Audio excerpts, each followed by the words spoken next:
দেখেন সম্প্রতি ফিলিস্তিনের গাজার এক শরণার্থী শিবিরের একটা ছবি ফেসবুকে ভাইরাল হয়েছে। আপনারা হয়তো অনেকে দেখেছেন যে ফিলিস্তিনি এক মহিলার সামনে হাইওয়ানগুলো, পশুগুলো, কুকুরগুলো আরেকটা কুকুর লেলিয়ে দিয়েছিল। সেই মহিলা, আমার মায়ের নাম, সেই বোনের নাম হচ্ছে দাউলাত আল তানানি।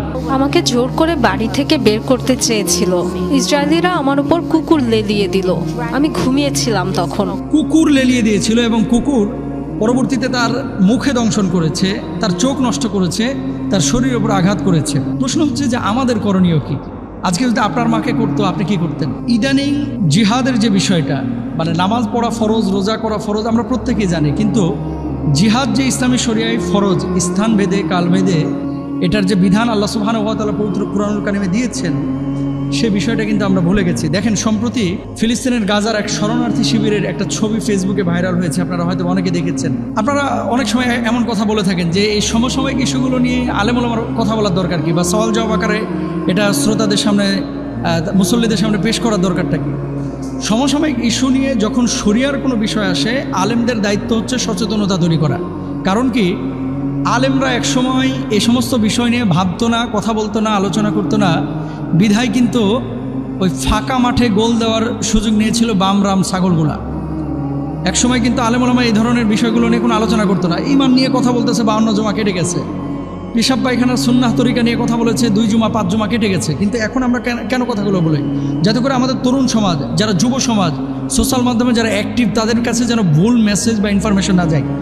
সোশ্যাল মাধ্যমে যে ছবিটা ভাইরাল হয়েছিল, আপনারা অনেকে দেখেছেন যে ফিলিস্তিনি এক মহিলার সামনে ইসরায়েলি হাইওয়ানগুলো, ইসরায়েলি পশুগুলো, কুকুরগুলো আরেকটা কুকুর লেলিয়ে দিয়েছিল। সেই মহিলা, আমার মায়ের নাম, সেই বোনের নাম হচ্ছে দাউলাত আল তানানি। এই দাউলাত আল তানানি শরণার্থী শিবিরে তিনি ছিলেন। তো দাউলাত আল তানানির মানে সামনে কুকুর লেলিয়ে দিয়েছিল সে এলাকা, তিনি ছাড়ছিলেন না বলে। আপনাকে একটা কথা বলি, আপনার যেটা মাতৃভূমি, আপনার যেটা জন্মভূমি, আপনার যেটা আবাসভূমি, যেখানে আপনি বড় হয়েছেন, যেখানকার মাটির গন্ধ শুনে আপনার শৈশব কেটেছে, যেখানকার পানির স্বাদ আপনি পেয়েছেন, যে এলাকার ঘাসের গন্ধ আপনি পেয়েছেন, যে এলাকার শিশির ভিজা সকালে আপনি আপনার পা দিয়ে স্পর্শ করেছেন, যে এলাকার মানে আপনার মাঠ ঘাট সব কিছু আপনার চেনা, খুব সহজে কিন্তু আপনি সেই এলাকা ছাড়বেন না, বড় কোনো প্রয়োজন না হলে। দাউলাত আল তানানিকে তারা বলেছিল যে সেখান থেকে সরে যেতে, আমি যতটুকু পড়াশোনা করে জানলাম আর কি, কিন্তু তিনি ছাড়তে রাজি হন নাই সে এলাকা। পরে কুকুর লেলিয়ে দিয়েছিল এবং কুকুর পরবর্তীতে তার মুখে দংশন করেছে, তার চোখ নষ্ট করেছে, তার শরীরের উপর আঘাত করেছে। পরবর্তী যে সিচুয়েশনটা, তিনি হসপিটালে ভর্তি হয়েছেন, চিকিৎসা নিয়েছেন, এবং আরবের অনেক সাইট দেখলাম যে এটাকে খুব ফলাও করে এই বিষয়টাকে প্রকাশ করেছে। প্রশ্ন হচ্ছে যে আমাদের করণীয় কি? আজকে যদি আপনার মাকে করতো, আপনি কি করতেন? আজকে যদি আপনার অন্তঃসত্ত্বা বোনকে করতো, আজকে যদি আপনার কলিজার টুকরা মেয়েকে করতো, আপনি কি করতেন? আপনি কি চুপ করে বসে থাকতেন? নিঃসন্দেহে না। তাহলে আপনি তাদেরকে প্রতিরোধ করার জন্য বা প্রতিহত করার জন্য কিন্তু অ্যাকশন নিতেন এবং চেষ্টা চালাতেন। কুরআনুল কারীমের সূরা নিসার 75 নম্বর আয়াতের মধ্যে আল্লাহ সুবহানাহু ওয়া তাআলা কি বলছে একটু খেয়াল করি। আল্লাহ সুবহানাহু ওয়া তাআলা বলছেন, ওমা লাকুম লা তুকাতিলুনা ফি সাবিলিল্লাহ ওয়াল মুস্তাদআফিনা মিনার রিজালি ওয়ান নিসাই ওয়াল বুলদানিল্লাযিনা ইয়াকুলুনা রব্বানা আখরিজনা মিন হাযিহিল ক্বরিয়াতি যালিমি আহলুহা ওয়াজআল লানা মিন লাদুনকা ওয়ালিয়্যা ওয়াজআল লানা মিন লাদুনকা নাসীরা। আল্লাহ সুবহানাহু ওয়া তাআলা বলছেন, তোমাদের কি হয়েছে? তোমরা আল্লাহর পথে যুদ্ধ করছো না, অথচ নারী পুরুষ এবং শিশুদের মধ্যে যারা দুর্বল তারা বলে, হে আমাদের রব, আমাদেরকে অত্যাচারী এবং এই নগর হতে নিষ্কৃতি দেন এবং স্বীয় সন্নিধান হতে আমাদের পৃষ্ঠপোষক এবং নিজের নিকট হতে আমাদের জন্য সাহায্যকারী প্রেরণ করেন। তার মানে নারীরা পুরুষরা সবাই নিষ্কৃতি চান। নিষ্কৃতি, নারীরা শিশুরা সাধারণত যুদ্ধে যায় না। যুদ্ধে যায় কারা? মুজাহিদরা।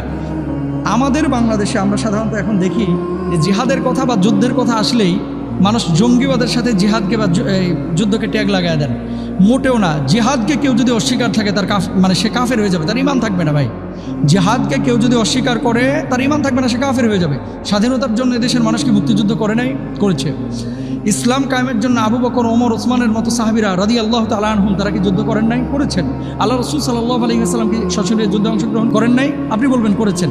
তো নবীজি যে কাজ করলো, সাহাবীরা যে কাজ করলো, তাবেঈনরা, তাবে তাবেঈনরা যে কাজ করলো, আমাদের বাংলাদেশের মুক্তিযোদ্ধারা দেশ স্বাধীনের জন্য যে কাজ করলো সেই কাজটাকে এখন কিছু কিছু বাম রাম সুশীল বুদ্ধিজীবীরা এটাকে জিহাদটাকে জঙ্গিবাদের সাথে মিলিয়ে দেয়।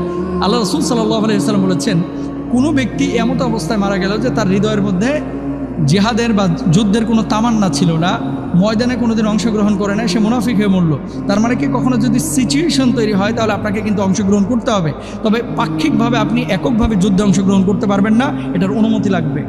ইসলামী শরিয়ায় 3 অবস্থায় জিহাদে অংশগ্রহণ করা ফরজে আইন। মনে রাখবেন 3টা অবস্থা। 1 নম্বর, যখন মুমিন এবং কাফেরের মধ্যে যুদ্ধ হচ্ছে, ধরেন 2টা দল মুখোমুখি হয়েছে, কাতারবন্দি হয়েছে, তখন উপস্থিত প্রত্যেক মুসলমানের জন্য পলায়ন করাটা হারাম। 2 দল যখন মুখোমুখি হবে কোনো মুসলমান পালাইতে পারবেন না, সেখানে জিহাদ করাটা বা যুদ্ধ করাটা আপনার জন্য ফরজে আইন, ভুল বুঝবেন না।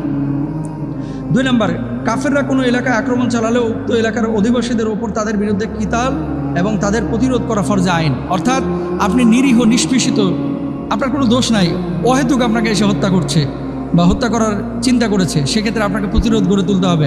এটা কিন্তু মানবিক দিক থেকেও, ইসলামী আইন তো আছে, মানবিক দিক থেকেও আপনার উচিত দায়িত্ব।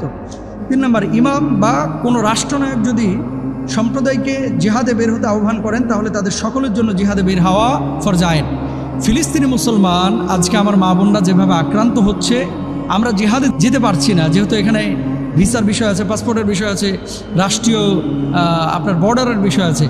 অন্তত মনে মনে তাদেরকে ঘৃণা করা, তাদের পণ্য বয়কট করা, তাদের জন্য সাহায্য সহযোগিতার ব্যবস্থা করা, তাদের জন্য আল্লাহর কাছে দোয়া করা এবং তাদের পক্ষে যারা আছে তাদের পক্ষে আমাদের অবস্থান গ্রহণ করা, এটা ইনশাআল্লাহ তাআলা আল্লাহ তাআলা আমাদেরকে সওয়াব দিবেন। এবং আমাদেরকে যদি অন্তরে আকাঙ্ক্ষা থাকে তাহলে জিহাদে বা তাদেরকে সাহায্য সরাসরি করলে যে পরিমাণ আল্লাহ সুবহানাহু ওয়া তাআলা সওয়াব দিতেন, সেই সওয়াবের ব্যবস্থা করবেন ইনশাআল্লাহ তাআলা। এতটুকু অন্তরে আকাঙ্ক্ষা আমাদের প্রত্যেকের থাকা উচিত। আল্লাহ তৌফিক দান করুন, বলুন আমিন।